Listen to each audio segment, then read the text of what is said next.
Members, you are very much welcome. I still want to take this opportunity once again to thank you very much for sparing your time always to listen to me. As I did explain to you in my introductory video, I did explain that we are going to be able to speak about several issues that we think are quite important in helping us realize our long-term dream of social and economic empowerment. And I did promise that I'm going to share with you a number of issues based on the experience that I have had in the trade union movement over the 30 years that I have served. And one thing that makes me share these issues is that we may be able to begin to rethink the way we have been operating. Because the honest truth is that we have not yet registered the progress that we have desired for a very long time. The state in which the workers are living in Uganda today is really not good. It's precarious, it's not pleasant, it's deplorable. The state in which the workers of Uganda are serving is not good. Workers are unable to realize their dreams. Workers are exploited. Workers are mistreated. Workers are cheated. Workers' rights are denied. As a result of which workers are dehumanized. And we, the people who are supposed to speak for the workers, have not done the workers any better. We ourselves have also functioned in such a manner that has not helped these workers to gain their freedom, to enjoy the fruits of their labor. Workers labor so hard, but look at what it is that they gain. They even fear to go back to their own home areas. They can't go to the villages where they are born. They sometimes even fear going back to their own homes because of the demands that they are unable to meet. Just a small number of people who are working in Uganda seem to be enjoying the benefits of labor. Majority of the working people are working under very, very, very, very deplorable working conditions. We, as the people who speak for the workers, must be able to ask questions as to why we still stand to represent workers, yet the people we represent are really suffering this much. At what stage shall we bring them out of the state in which they are? Is it because the conditions as themselves have dictated? Or what is it that has made the workers remain the way they are? People are unable to meet their basic needs. They can't buy food. They can't educate their children. They can't pay their medical bills. They cannot be able to rent a house.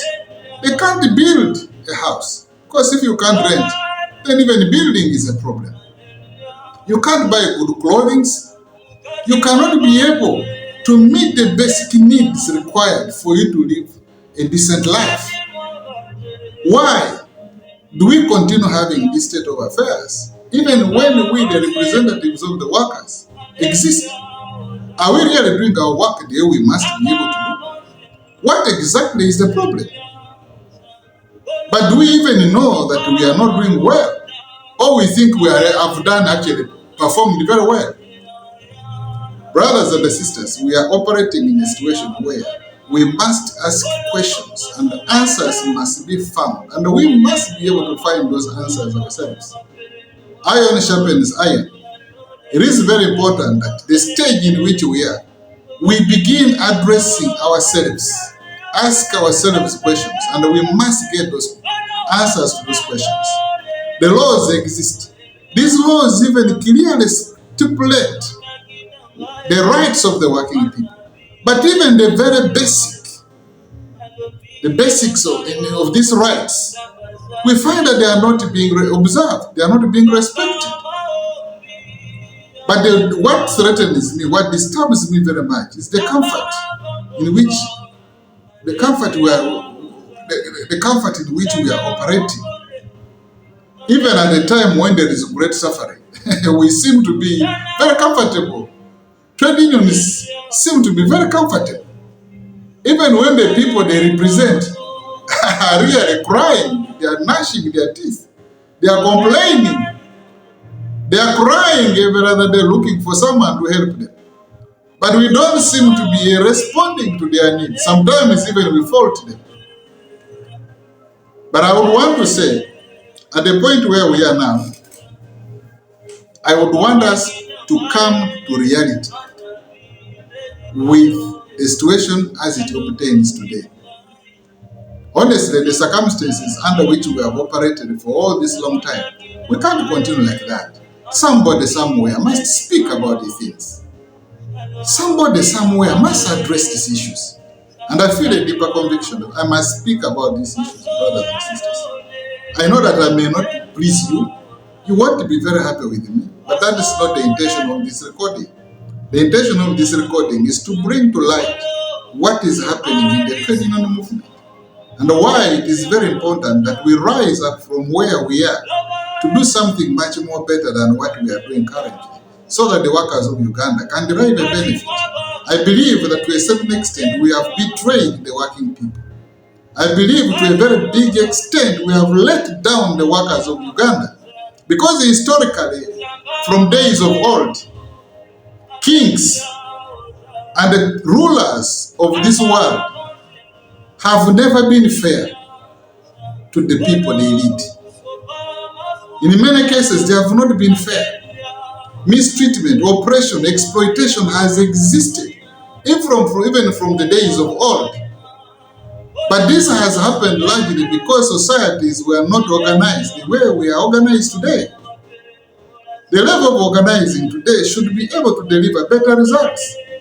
In the days of slave trade, labor was massively exploited. We were taken, black people from here were taken to Europe, America, and other parts of the world where they offered free labor for hundreds of years. After slavery, I've told you, we entered the stage of colonialism. The colonial masters equally put in place something that tended to appear as though it was helping the people. But at the end of the day, it was all about exploitation. Even the laws that were made during those olden days, these laws exploited the people. After colonialism, there seems to have been something that resembles independence. Independence, different states around the world got independence. But when they got independence, what have they done with the independence? They have simply replaced the colonial masters. They are practicing exactly what the colonial masters used to do. But when you tell them that what you are doing is not good, they look at you as an enemy. But you see, this is not going to happen only during our generation. It has happened even from the days of old. Men who rose up to speak to authority died. Some of them were really mistreated. I'm not saying anybody here is going to die. But I want you to know very well that when you speak to authority, you are considered an enemy. But you see, if the men of old never spoke, then even what we are trying to claim for now would never have got. So somebody somewhere must be able to speak. The last time when I was addressing you, I quoted the book of Isaiah in the Bible. I'm talking about the Bible, especially the book of Isaiah, because you see, Isaiah lived in the days and spoke to the different kings from the year 740 BC to about 701 BC. That's about a period of about 40 years. He spoke to the different kings who came into power. He spoke to different leaders. And one of the things he spoke about during that moment was about social and economic justice. He addressed a lot of issues concerning the need for people to attend to the poor, to attend to the needy, to help those who are vulnerable, those who are really in the disadvantaged state.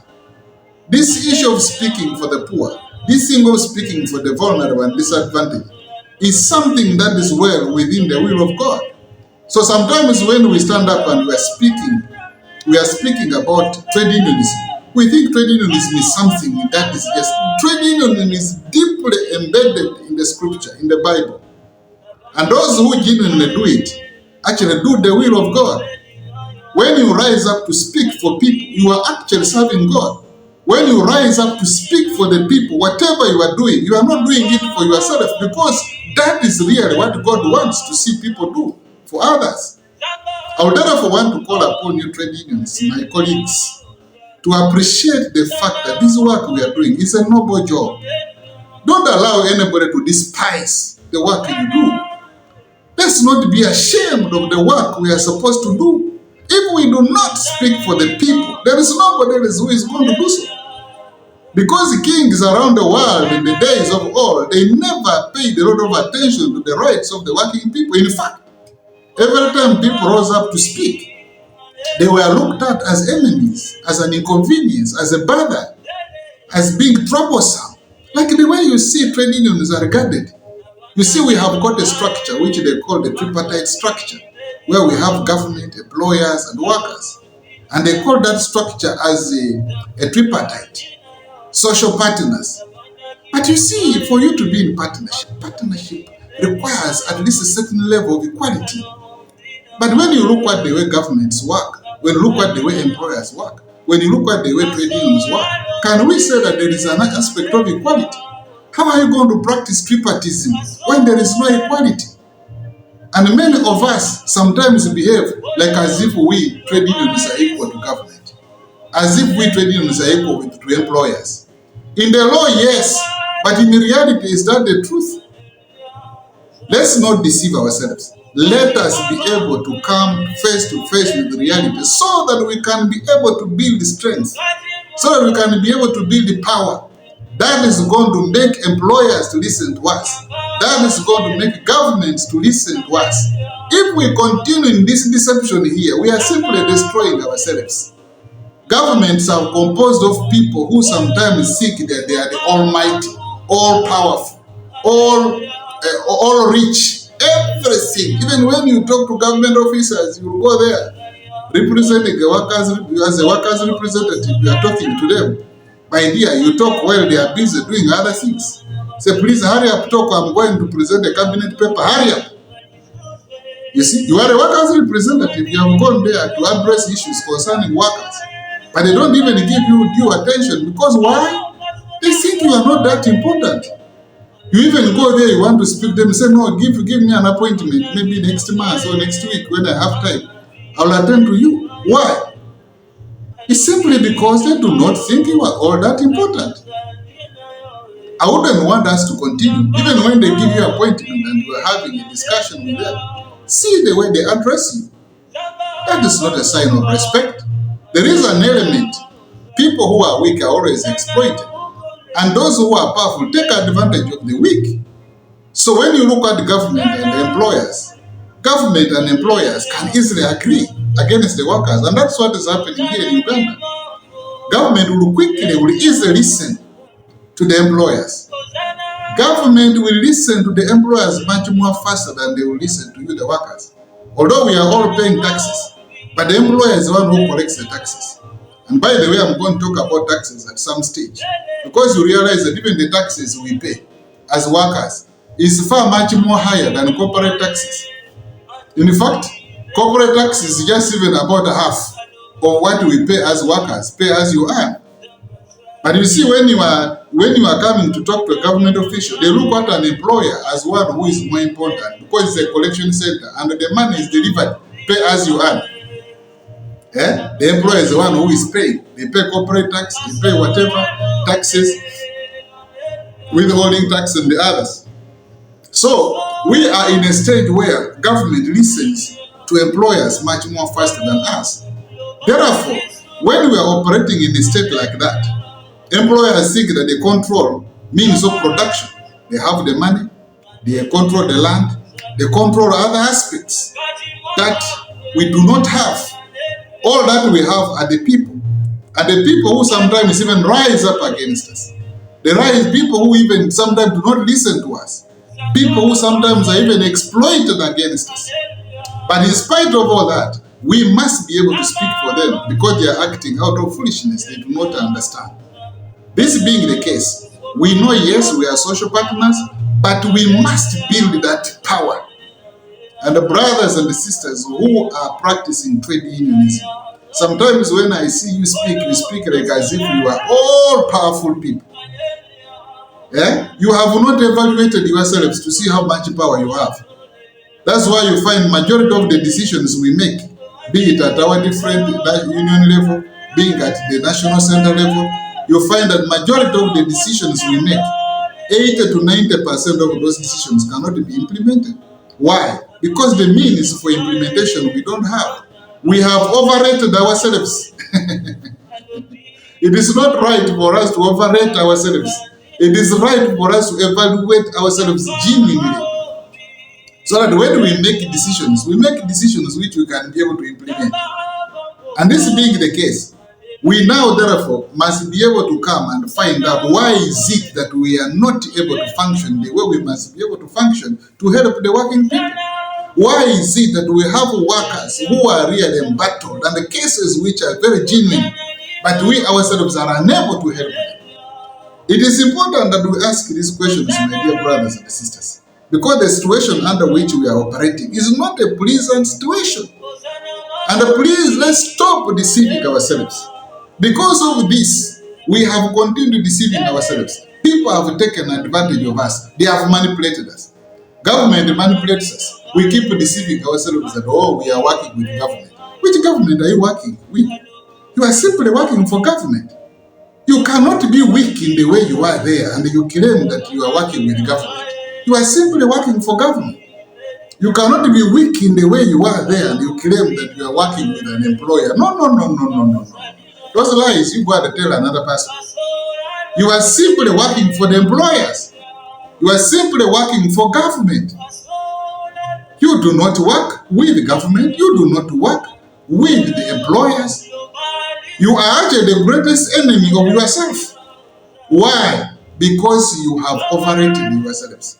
And I would want us to continue speaking about this issue so that every time we meet and we are making a decision, we must be able to assess ourselves. These decisions we are making, do we have the means to make them a reality? Or we are going to make decisions, then tomorrow we start blaming trade union leaders for not implementing them. This is a matter that we must be able to look at. But I would want us to know that because of failing to evaluate ourselves, we have overrated ourselves. We end up betraying the workers, yet continue using the name of the workers. Oh, we are fighting for workers' rights. Majority of us stopped fighting for workers' rights long ago. We are fighting for ourselves. And you know these things. I don't want to embarrass you by starting enumerating the examples that show how you have betrayed the workers. But you, brothers and sisters, it is high time that you stop this procrastination. We stop this process where we continue parading ourselves as representatives of the workers. But when it comes to facing the real music, we are hiding. We operate in a very lazy way. We don't want to pay the price. Representation is not a joking matter. It is not easy to represent people.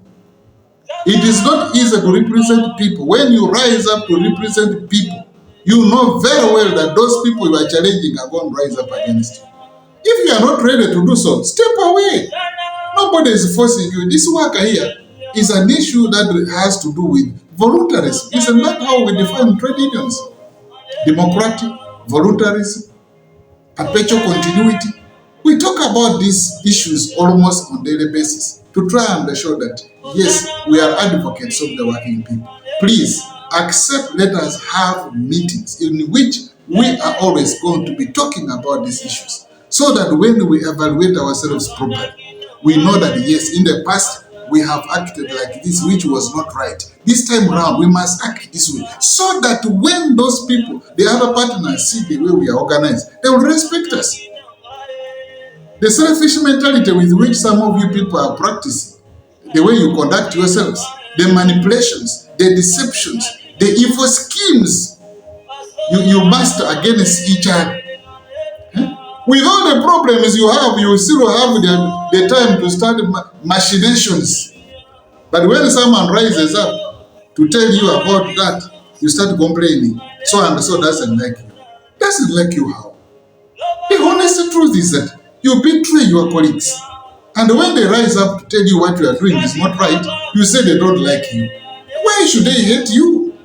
We need you. We need to work together. But you play your part, let another person play the other part, so that we can be able to function as a team. But you cannot want to work with your colleagues as a team through exploitation, through deception, through manipulation, through mischief. No, no, no, no, no, no, no. That is not right.